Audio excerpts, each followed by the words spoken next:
टीकरी हो चाहे सिंगू बॉर्डर हो, सब पर सड़क खोदकर कंक्रीट की दीवारें बना दी गई।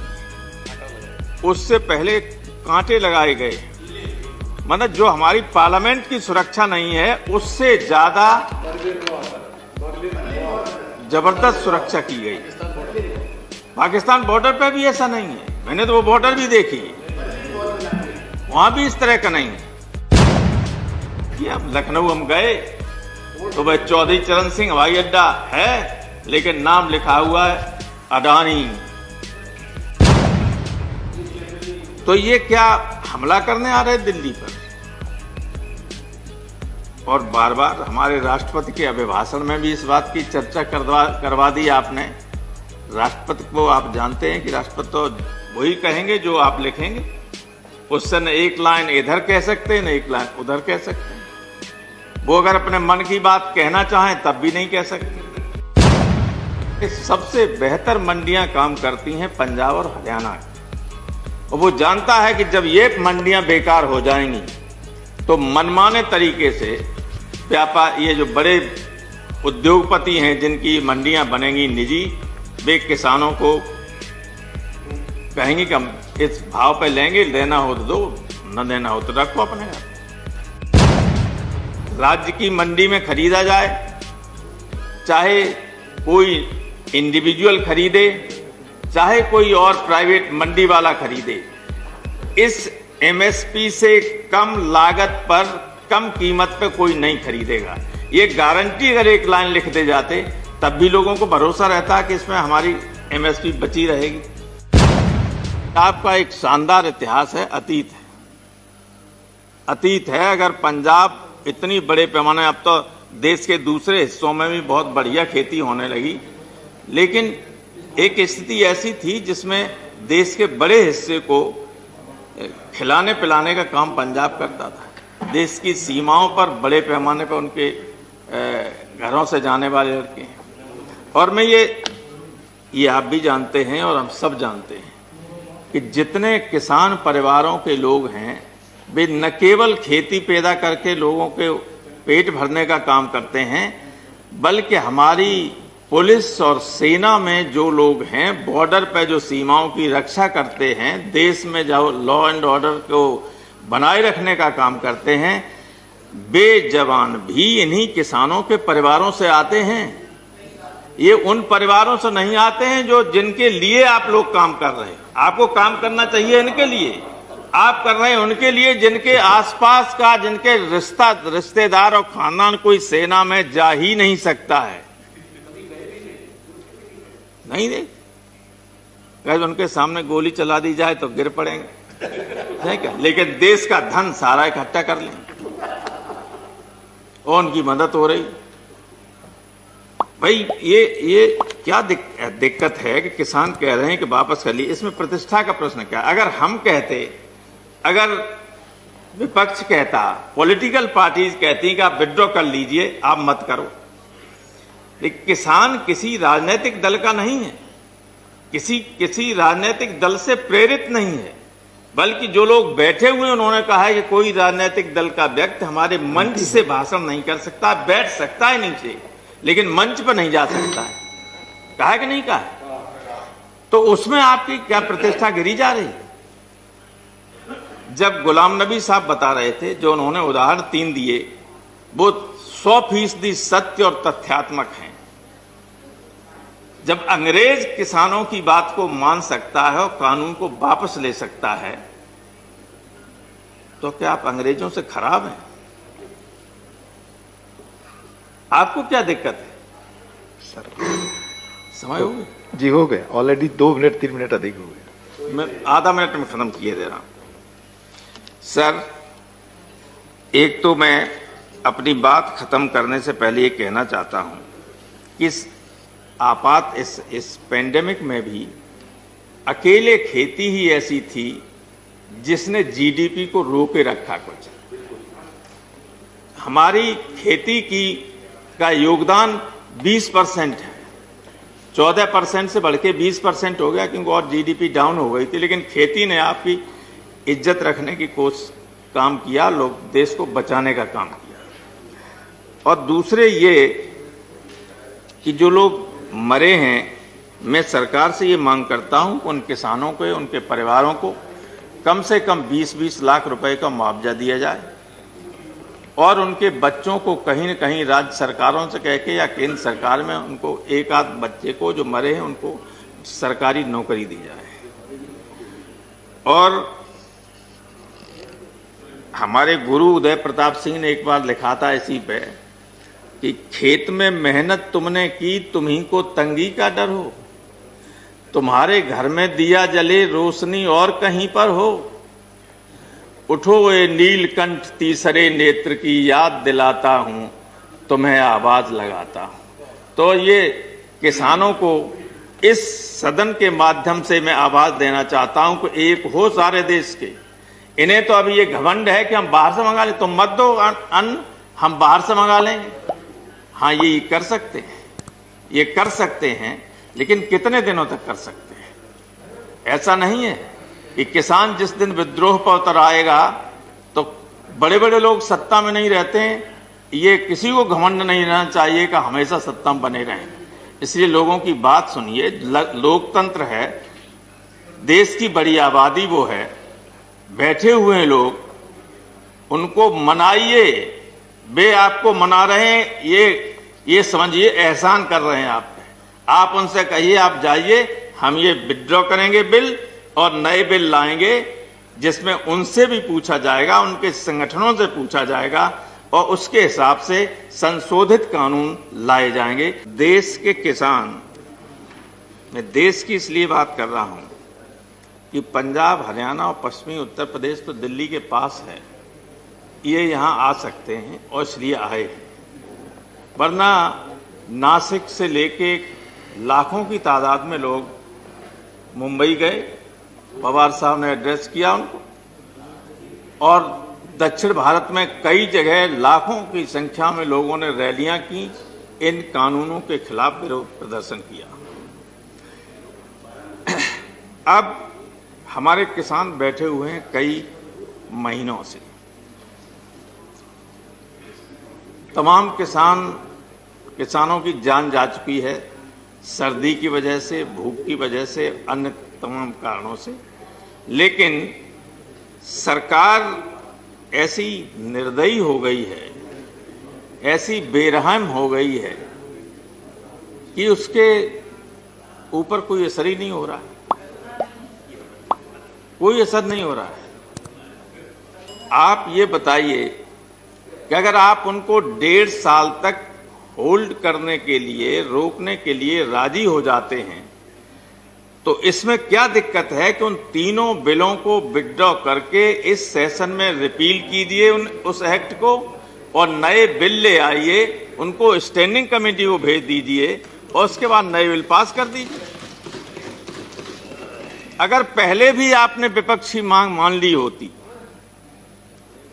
कि स्टैंडिंग कमेटी को भेज दी जाए तो ये संकट नहीं आता।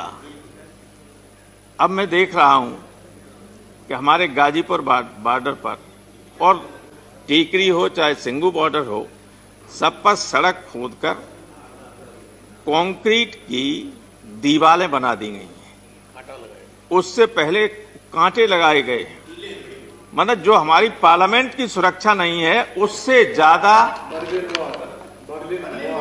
जबरदस्त सुरक्षा की गई।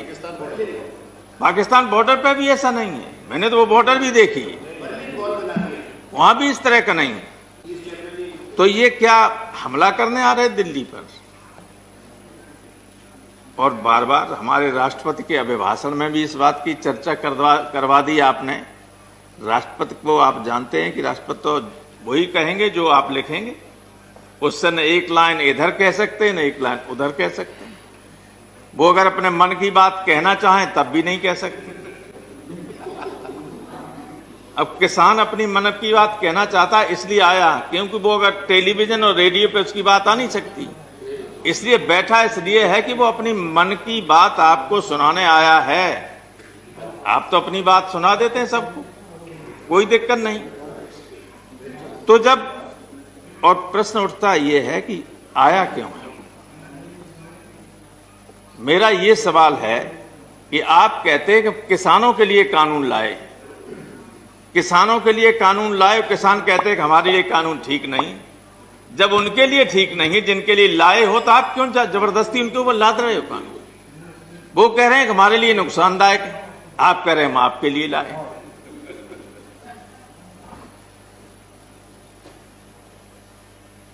अब देखिए, जो एमएसपी की बात चलती है, ये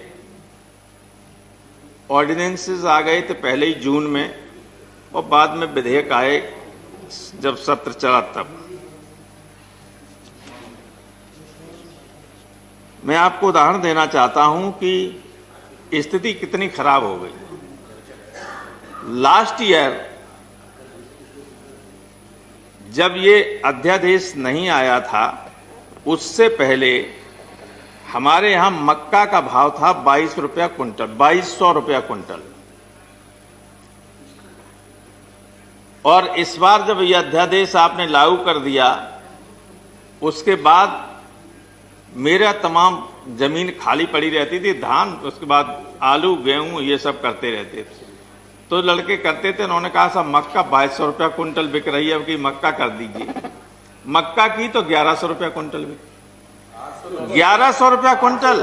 और आपकी एमएसपी है सर, एमएसपी है हाइब्रिड की 2660 रुपया और सामान्य मक्का की 1860 रुपया। तब हमारी मक्का, मेरी कोशिश करने के बाद भी प्रशासन ने कहा कि हम नहीं खरीद पाएंगे, दलालों की तो खरीद लेंगे, लेकिन आम लोगों को आपके बिहार में तो स्थिति इससे भी ज्यादा खराब थी। आप पता करिए कि मक्का क्या हिसाब बिकी। तो एमएसपी के मिलने का कोई सवाल नहीं है। अब इसलिए नहीं कि आपने कहीं इस कानून में यह नहीं लिखा कि मंडियों के अलावा जो प्राइवेट मंडियां बनेंगी, और प्राइवेट बनेंगी क्या? हमें लगता है इन लोगों को कई साल पहले से पता था, बड़े लोगों को, ये ऐसे कानून आएंगे। आपके मध्य प्रदेश में कई जगह एक बड़े व्यापारी ने, जिसका नाम रोज लोग देते, मैं नहीं लेना चाहता हूं, लेकिन कई करोड़ टन चावल और गेहूं भरने के लिए, रखने के लिए गोदामें बना ली। 4 साल से बन रही थी। दिग्विजय सिंह जी, माननीय दिग्विजय सिंह जी अच्छी तरह जानते हैं। अब जब उनके बगल में जो मंडियां होंगी, हमारी राज्य की मंडियां, वे चल जाएंगी क्या? उन्हें कैसे मालूम था भाई कि ये कानून आने वाले जो 4 साल से बना रहे थे? आप देख आइए जाके, अगर मैं गलत कह रहा हूं। बनाई मंडी की नहीं बनाई? और किनकी हैं वो मंडियां? जिनके हवाई अड्डे हैं, कुछ दिनों बाद जिनकी रेलें भी हो जाएंगी, जिनके, अब देखिए, अब लखनऊ हम गए तो भाई चौधरी चरण सिंह हवाई अड्डा है, लेकिन नाम लिखा हुआ है अडानी, लिखा हर जगह, हर लखनऊ की हर सड़क पे उसके बॉर्डर लगा दिए गए, होर्डिंग। आप बाहर जाइए, अगर 10 मिनट गाड़ी खड़ी करेंगे तो इतना रुपया, और 10 मिनट से ज्यादा हो गया तो इतना रुपया।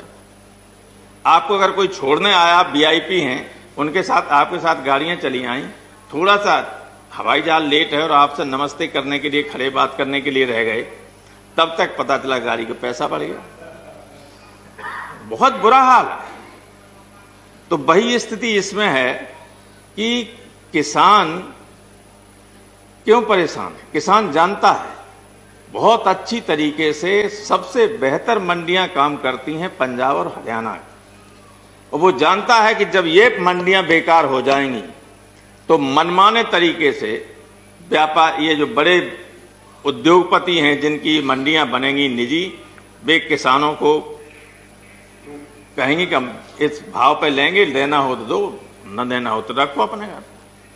और गरीब होता है आदमी, किसान को जब फसल होती है तब वो उस पैसे से अपने बच्चों के लिए कपड़े लेता है, लड़के लड़कियों की शादी हो तो उसका इंतजाम करता है, पढ़ाई के लिए पैसा की व्यवस्था करता है। तो मजबूरी में उसे फिर सस्ते में बेचना पड़ता है। और ये भय है और भय वास्तविक है। दूसरे ये कि जो एक इसमें दूसरा बिल है कॉन्ट्रैक्ट फार्मिंग का। कॉन्ट्रैक्ट फार्मिंग में इतनी बड़ी धोखाधड़ी हम लोगों को पहले ही संदेह था। अब आप देखिए, छत्तीसगढ़ के लोग हैं यहाँ, ये हमारे पास सामने रखा हुआ पेपर कटिंग। छत्तीसगढ़ के 7 जिलों के किसानों के साथ कॉन्ट्रैक्ट फार्मिंग में धोखाधड़ी, एसपी से शिकायत, तो हजारों करोड़ रुपए के हो गया है धोखाधड़ी। पैसा ही नहीं दिया, ले लिया, पैसा नहीं दिया। और कुछ जगह कहा कि हम ये बीज दे रहे हैं आपको, पैदा कीजिए, 2600 रुपया लेंगे, खरीदेंगे, और पैदावार इतनी ज्यादा होगी, पैदावार आधी भी नहीं हुई, और अब कह रहे हैं कि 800 रुपया खरीदेंगे और नहीं खरीदेंगे। आप क्या कैसे कर लेंगे? आपने कहीं इस बिल में ये व्यवस्था नहीं की कि चाहे राज्य की मंडी में खरीदा जाए, चाहे कोई इंडिविजुअल खरीदे, चाहे कोई और प्राइवेट मंडी वाला खरीदे, इस एमएसपी से कम लागत पर, कम कीमत पे कोई नहीं खरीदेगा। ये गारंटी अगर एक लाइन लिख दे जाते तब भी लोगों को भरोसा रहता कि इसमें हमारी एमएसपी बची रहेगी। टीकरी हो चाहे सिंगू बॉर्ड हो, सब पर सड़क खोदकर कंक्रीट की दीवारें बना दी गई, उससे पहले कांटे लगाए गए। मतलब जो हमारी पार्लियामेंट की सुरक्षा नहीं है, उससे ज्यादा जबरदस्त सुरक्षा की गई। पाकिस्तान बॉर्डर पे भी ऐसा नहीं है, मैंने तो वो बॉर्डर भी देखी, वहां भी इस तरह का नहीं है। अब लखनऊ हम गए तो वह चौधरी चरण सिंह हवाई अड्डा है, लेकिन नाम लिखा हुआ है अडानी। तो ये क्या हमला करने आ रहे दिल्ली पर? और बार बार हमारे राष्ट्रपति के अभिभाषण में भी इस बात की चर्चा करवा दी आपने। राष्ट्रपति को आप जानते हैं कि राष्ट्रपति तो वही कहेंगे जो आप लिखेंगे, उससे न एक लाइन इधर कह सकते न एक लाइन उधर कह सकते। वो अगर अपने मन की बात कहना चाहें तब भी नहीं कह सकते। सबसे बेहतर मंडियां काम करती हैं पंजाब और हरियाणा, और वो जानता है कि जब ये मंडियां बेकार हो जाएंगी तो मनमाने तरीके से व्यापार, ये जो बड़े उद्योगपति हैं जिनकी मंडियां बनेंगी निजी, वे किसानों को कहेंगे कि हम इस भाव पे लेंगे, लेना हो तो दो, न देना हो तो रखो अपने घर।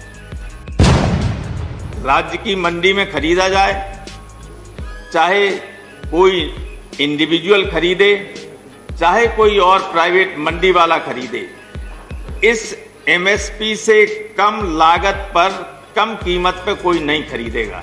ये गारंटी अगर एक लाइन लिख दे जाते तब भी लोगों को भरोसा रहता कि इसमें हमारी एमएसपी बची रहेगी। आपका एक शानदार इतिहास है, अतीत है। अगर पंजाब इतनी बड़े पैमाने, अब तो देश के दूसरे हिस्सों में भी बहुत बढ़िया खेती होने लगी, लेकिन एक स्थिति ऐसी थी जिसमें देश के बड़े हिस्से को खिलाने पिलाने का काम पंजाब करता था। देश की सीमाओं पर बड़े पैमाने पर उनके घरों से जाने वाले लड़के हैं। और मैं ये आप भी जानते हैं और हम सब जानते हैं कि जितने किसान परिवारों के लोग हैं, वे न केवल खेती पैदा करके लोगों के पेट भरने का काम करते हैं, बल्कि हमारी पुलिस और सेना में जो लोग हैं, बॉर्डर पर जो सीमाओं की रक्षा करते हैं, देश में जो लॉ एंड ऑर्डर को बनाए रखने का काम करते हैं, वे जवान भी इन्हीं किसानों के परिवारों से आते हैं। ये उन परिवारों से नहीं आते हैं जो जिनके लिए आप लोग काम कर रहे हैं। आपको काम करना चाहिए इनके लिए, आप कर रहे हैं उनके लिए जिनके आसपास का, जिनके रिश्तेदार और खानदान कोई सेना में जा ही नहीं सकता है। नहीं दे, अगर उनके सामने गोली चला दी जाए तो गिर पड़ेंगे। ठीक है, लेकिन देश का धन सारा इकट्ठा कर लें और उनकी मदद हो रही। भाई ये क्या दिक्कत है कि किसान कह रहे हैं कि वापस कर लिए, इसमें प्रतिष्ठा का प्रश्न क्या? अगर हम कहते, अगर विपक्ष कहता, पॉलिटिकल पार्टीज कहती कि आप विड्रॉ कर लीजिए, आप मत करो, लेकिन किसान किसी राजनीतिक दल का नहीं है, किसी राजनीतिक दल से प्रेरित नहीं है, बल्कि जो लोग बैठे हुए उन्होंने कहा है कि कोई राजनीतिक दल का व्यक्ति हमारे मंच से भाषण नहीं कर सकता, बैठ सकता है नीचे लेकिन मंच पर नहीं जा सकता है। कहा है कि नहीं कहा है? तो उसमें आपकी क्या प्रतिष्ठा गिरी जा रही है?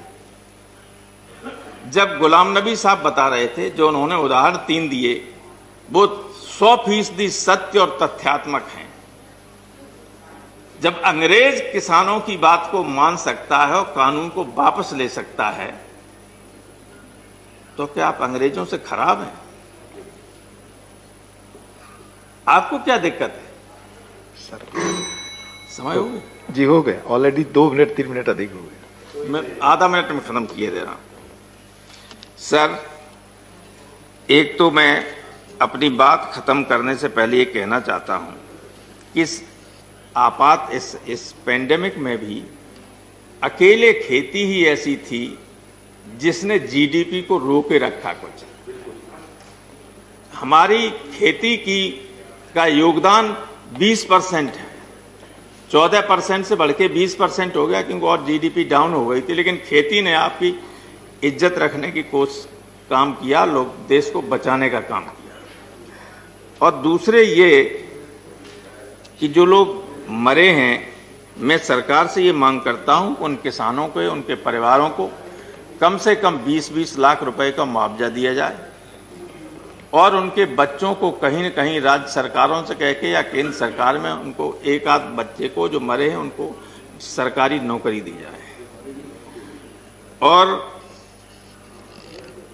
हमारे गुरु उदय प्रताप सिंह ने एक बार लिखा था इसी पे कि खेत में मेहनत तुमने की, तुम्ही को तंगी का डर हो, तुम्हारे घर में दिया जले रोशनी और कहीं पर हो, उठो ये नीलकंठ तीसरे नेत्र की याद दिलाता हूं, तुम्हें आवाज लगाता हूं। तो ये किसानों को इस सदन के माध्यम से मैं आवाज देना चाहता हूं कि एक हो सारे देश के। इन्हें तो अभी ये घमंड है कि हम बाहर से मंगा लें, तुम मत दो अन्न, हम बाहर से मंगा लेंगे। हाँ, ये कर सकते हैं, ये कर सकते हैं, लेकिन कितने दिनों तक कर सकते हैं? ऐसा नहीं है कि किसान जिस दिन विद्रोह पर उतर आएगा तो बड़े बड़े लोग सत्ता में नहीं रहते हैं। ये किसी को घमंड नहीं रहना चाहिए कि हमेशा सत्ता में बने रहें। इसलिए लोगों की बात सुनिए, लोकतंत्र है, देश की बड़ी आबादी वो है, बैठे हुए लोग, उनको मनाइए। वे आपको मना रहे हैं, ये समझिए एहसान कर रहे हैं आप पे। आप उनसे कहिए आप जाइए, हम ये विड्रॉ करेंगे बिल और नए बिल लाएंगे जिसमें उनसे भी पूछा जाएगा, उनके संगठनों से पूछा जाएगा और उसके हिसाब से संशोधित कानून लाए जाएंगे। देश के किसान, मैं देश की इसलिए बात कर रहा हूं कि पंजाब, हरियाणा और पश्चिमी उत्तर प्रदेश तो दिल्ली के पास है, ये यहां आ सकते हैं और इसलिए आए हैं। वरना नासिक से लेके लाखों की तादाद में लोग मुंबई गए, पवार साहब ने एड्रेस किया उनको, और दक्षिण भारत में कई जगह लाखों की संख्या में लोगों ने रैलियां की, इन कानूनों के खिलाफ विरोध प्रदर्शन किया। अब हमारे किसान बैठे हुए हैं कई महीनों से, तमाम किसानों की जान जा चुकी है, सर्दी की वजह से, भूख की वजह से, अन्य तमाम कारणों से। लेकिन सरकार ऐसी निर्दयी हो गई है, ऐसी बेरहम हो गई है कि उसके ऊपर कोई असर ही नहीं हो रहा है, कोई असर नहीं हो रहा है। आप ये बताइए कि अगर आप उनको 1.5 साल तक होल्ड करने के लिए, रोकने के लिए राजी हो जाते हैं, तो इसमें क्या दिक्कत है कि उन तीनों बिलों को विथड्रॉ करके इस सेशन में रिपील कीजिए उस एक्ट को और नए बिल ले आइए, उनको स्टैंडिंग कमेटी को भेज दीजिए और उसके बाद नए बिल पास कर दीजिए। अगर पहले भी आपने विपक्षी मांग मान ली होती कि स्टैंडिंग कमेटी को भेज दी जाए तो ये संकट नहीं आता। अब मैं देख रहा हूं कि हमारे गाजीपुर बॉर्डर पर और टीकरी हो चाहे सिंगू बॉर्डर हो, सब पर सड़क खोदकर कंक्रीट की दीवारें बना दी गई हैं। उससे पहले कांटे लगाए गए। मतलब जो हमारी पार्लियामेंट की सुरक्षा नहीं है उससे ज्यादा जबरदस्त सुरक्षा की गई।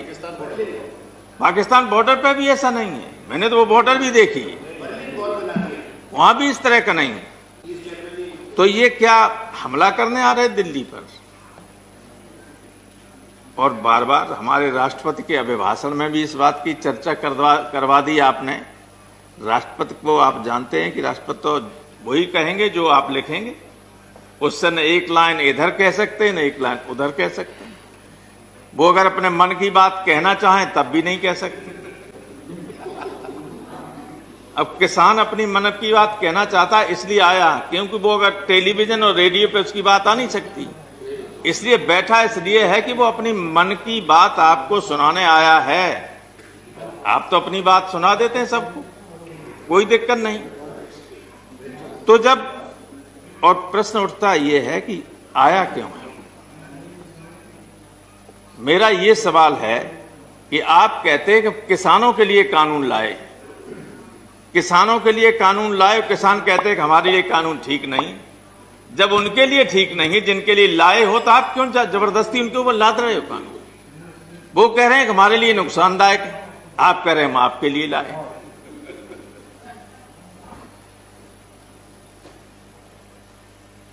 अब देखिए, जो एमएसपी की बात चलती है, ये ऑर्डिनेंसेस आ गए थे पहले ही जून में और बाद में विधेयक आए जब सत्र चला तब। मैं आपको उदाहरण देना चाहता हूं कि स्थिति कितनी खराब हो गई। लास्ट ईयर जब ये अध्यादेश नहीं आया था, उससे पहले हमारे यहां मक्का का भाव था 22 रुपया कुंटल, 2200 रुपया कुंटल।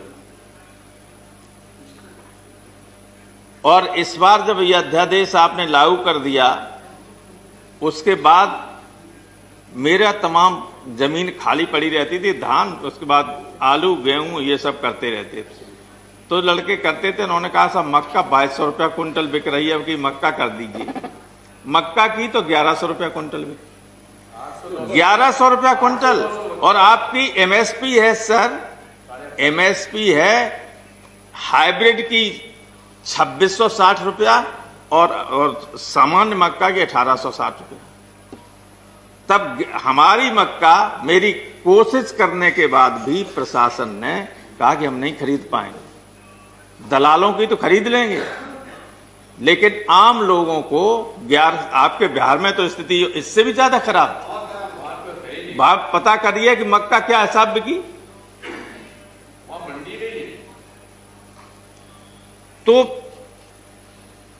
एमएसपी के मिलने का कोई सवाल नहीं है। अब इसलिए नहीं कि आपने कहीं इस कानून में यह नहीं लिखा कि मंडियों के अलावा जो प्राइवेट मंडियां बनेंगी, और प्राइवेट बनेंगी क्या? हमें लगता है इन लोगों को कई साल पहले से पता था, बड़े लोगों को, ये ऐसे कानून आएंगे। आपके मध्य प्रदेश में कई जगह एक बड़े व्यापारी ने, जिसका नाम रोज लोग देते, मैं नहीं लेना चाहता हूं, लेकिन कई करोड़ टन चावल और गेहूं भरने के लिए, रखने के लिए गोदाम में बना ली। 4 साल से बन रही थी। दिग्विजय सिंह जी, माननीय दिग्विजय सिंह जी अच्छी तरह जानते हैं। अब जब उनके बगल में जो मंडियां होंगी, हमारी राज्य की मंडियां वे चल जाएंगी क्या? उन्हें कैसे मालूम था भाई कि ये कानून आने वाले जो 4 साल से बना रहे थे? आप देख आइए जाके, अगर मैं गलत कह रहा हूं। बनाई मंडी की नहीं बनाई? वो किनकी हैं वो मंडियां? जिनके हवाई अड्डे हैं, कुछ दिनों बाद जिनकी रेलें भी हो जाएंगी, जिनके, अब देखिए, अब लखनऊ हम गए तो वह चौधरी चरण सिंह हवाई अड्डा है, लेकिन नाम लिखा हुआ है अडानी, लिखा है हर जगह, हर लखनऊ की हर सड़क पे उसके बोर्ड लगा दिए गए, होर्डिंग। आप बाहर जाइए, अगर 10 मिनट गाड़ी खड़ी करेंगे तो इतना रुपया, और 10 मिनट से ज्यादा हो गया तो इतना रुपया। आपको अगर कोई छोड़ने आया, आप वीआईपी हैं, उनके साथ आपके साथ गाड़ियां चली आई, थोड़ा सा हवाई जहाज लेट है और आपसे नमस्ते करने के लिए, खड़े बात करने के लिए रह गए, तब तक पता चला गाड़ी का पैसा बढ़ गया। बहुत बुरा हाल है। तो वही स्थिति इसमें है कि किसान क्यों परेशान है? किसान जानता है बहुत अच्छी तरीके से सबसे बेहतर मंडियां काम करती हैं पंजाब और हरियाणा, और वो जानता है कि जब ये मंडियां बेकार हो जाएंगी तो मनमाने तरीके से व्यापार, ये जो बड़े उद्योगपति हैं जिनकी मंडियां बनेंगी निजी, वे किसानों को कहेंगे कि हम इस भाव पे लेंगे, लेना हो तो दो, न देना हो तो रखो अपने घर। और गरीब होता है आदमी, किसान को जब फसल होती है तब वो उस पैसे से अपने बच्चों के लिए कपड़े लेता है, लड़के लड़कियों की शादी हो तो उसका इंतजाम करता है, पढ़ाई के लिए पैसा की व्यवस्था करता है, तो मजबूरी में उसे फिर सस्ते में बेचना पड़ता है। और ये भय है, और भय वास्तविक है। दूसरे ये कि जो एक इसमें दूसरा बिल है कॉन्ट्रैक्ट फार्मिंग का। कॉन्ट्रैक्ट फार्मिंग में इतनी बड़ी धोखाधड़ी हम लोगों को पहले ही संदेह था। अब आप देखिए, छत्तीसगढ़ के लोग हैं यहाँ, ये हमारे पास सामने रखा हुआ पेपर कटिंग, छत्तीसगढ़ के 7 जिलों के किसानों के साथ कॉन्ट्रैक्ट फार्मिंग में